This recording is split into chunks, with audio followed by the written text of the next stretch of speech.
Breaking news, breaking news, breaking news. El-Rufai dumps ruling APC to join SDP. So guys, finally, El-Rufai has dumped Tinubu. El-Rufai has left the APC party. He has moved over to the SDP. This is a long-awaited news. Nigerians already knew that he was already, gathering momentum to leave the APC. But guess what? Recently, he was on Arise TV station, and he was asked some of these questions. He said he's not leaving the APC. He's still a full-fledged member of the APC. That the only thing he knows that where the party is today is not where the party is supposed to be. He wants the party to kind of come back to what they believe of the party is.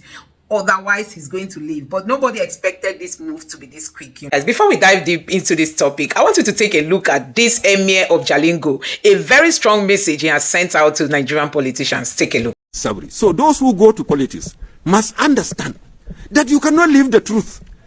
We have the laws of God in the Quran and the Bible. We have the Constitution of Nigeria. We have the party constitution. Go and see what is going on. The politicians are not obeying any. They are not obeying the law of God. They are not obeying the Constitution of Nigeria. They are not even obeying the laws of their own party. As a result, virtually no party has leadership. In fact, no party in Nigeria is a party. Because the meaning of party is a set of people who share common objectives. But what we have is a set of idiots who each want to have an office from the party. And idiots can never make a successful organization. Every organization to succeed, the members must aim, uphold, and commit themselves to keeping to the truth. They must uphold and commit themselves to being patient. So if you are not wanted, then you don't leave the party, you die, you fight, you kill. What for? Whatever position you hold, you are not going to be the first one. And whatever position you hold is not going to be permanent. There will be a day when it will end. And what have you seen? People who leave governor today and arrested tomorrow. Why do I even want to be? So all these people fighting for offices, and not one day are these politicians coming together to ask one question. You know the one question they don't ask? What do we do to improve the people of Nigeria? No. It is what do I do so that I become governor? Then why do you want to be a governor if you are an idiot? What is the meaning of idiot? You know the meaning of idiot? It's a Greek word. It means a person who only thinks of himself. If everybody thinks of himself, who is going to have a wife? Which wife is going to have a husband? So unless our politicians accept that truth, the truth is the truth. We must set up rule. The rules are already there. Yeah, you understand? There is no party that has no constitution. And then you see them going to court to interpret the constitution. Are you mad people? You made the constitution yourself. Who do you need to interpret it? It's only that you are not honest to yourselves. Because you sat down and wrote it. If you don't know the meaning and you wrote, what will Abbas Tafida call you? You know, mad people. Because only a madman will write a thing and he needs somebody to interpret the very thing he has written. So I will tell the parties, you all have your constitution. The nation has a constitution. And you are supposed to be a set of people with common goals, common objectives. So please show us you have common goals. Show us you have rules made by your party. Show us you have respect for the Constitution of Nigeria. Do not transfer the election to the courts. Our Vice President himself honestly accepted that guilt. The courts have become those who are appointing the governors. In another reverse, I respect him as a lawyer, but what he's saying is, we as politicians, we have failed to act on even what we know. We know the Constitution, we know the fact, and we failed, we wait for the court to judge. In many places, you see 4 people who go to a village, hide, and write the results. They have finished delegate, they have finished this, they want all the delegates to belong to one person. Then why do we have the democracy? Yeah, you understand? So the second part is they take money and give to youth. These youth are young people who are supposed to be reading, learning, and planning their future. So please let our children be peaceful. Give them chance to build themselves as young men. If you can do what is good for them, do. If you cannot, please leave them alone. The final part is to the ordinary people. Somebody come and distribute 10 naira and you jump, you clap for him. And at the end of the day, it's only the bait. You have become the fish in the water. That he's putting the bait and catch the fish and go and put it on fire. So my people here in Jalingo, my advice is, let's keep to the truth. Let everybody vote according to his conscience, and let's hit those who are trying to cheat the system. Because they are the people cheating us. They are the people harming us. If we have free and fair election, If one person is wrong, we can make another election next time and change him. But you have one donkey producing another donkey, and they will say no camel should carry lots. And can the donkey carry the lots?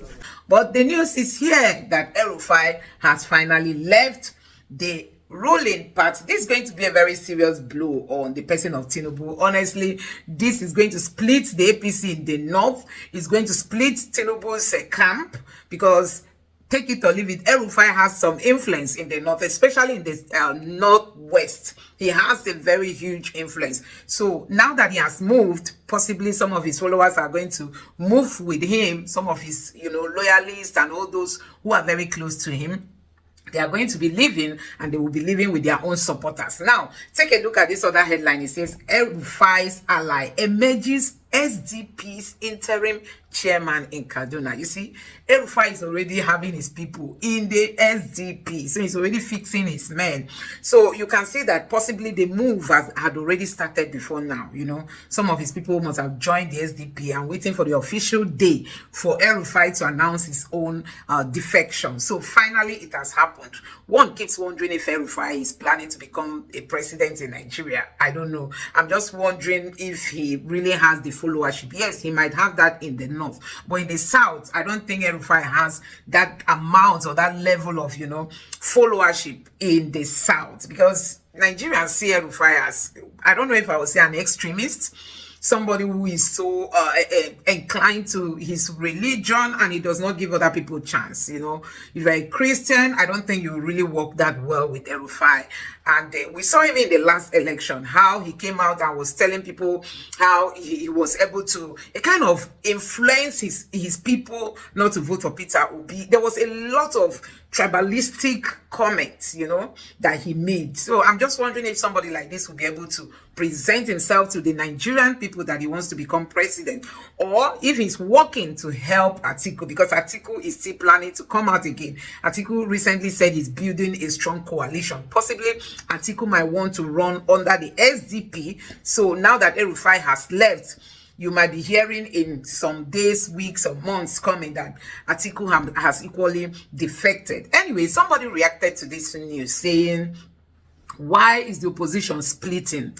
That the opposition members, opposition parties keep splitting while some of their members are going to the APC. So this person is just trying to say that the opposition is supposed to come together and form a very strong opposition to oust Tinubu.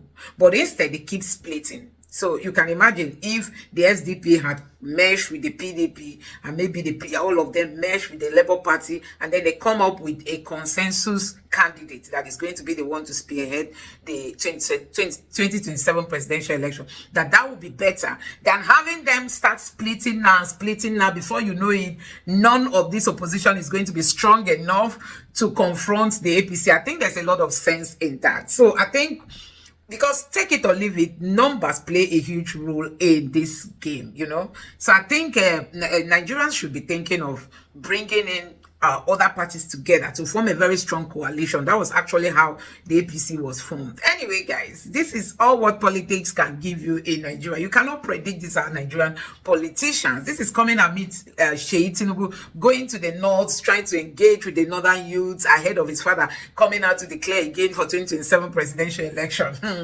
Tinubu is going to run again without achieving anything the first time. He wants to run in the second time. So we are going to see how all this play out, honestly. But I'm going to allow you take a look at this reaction from a northern leader who is talking about how the Nigerian politicians cannot be trusted. Honestly, you need to take a look at this video, because this is just what we are saying. Leadership in this country is just about themselves, not really to serve the people. Even this El-Rufai now, he will come out and present himself as if he's the best of the best, but guess what? All of them are the same thing. It's only Peter Obi for me who stands out when it comes to politicians from Nigeria. A man who saw money during his regime as governor and left money, and then Obiano was asked, how are you building international airport? How are you able to do? He said, oh, my predecessor left some money, and that is what I'm using. Peter Obi stands out. Anyway, take a look at this reaction coming from a northern elder, and let me know your thoughts in the comment section below. Take a look.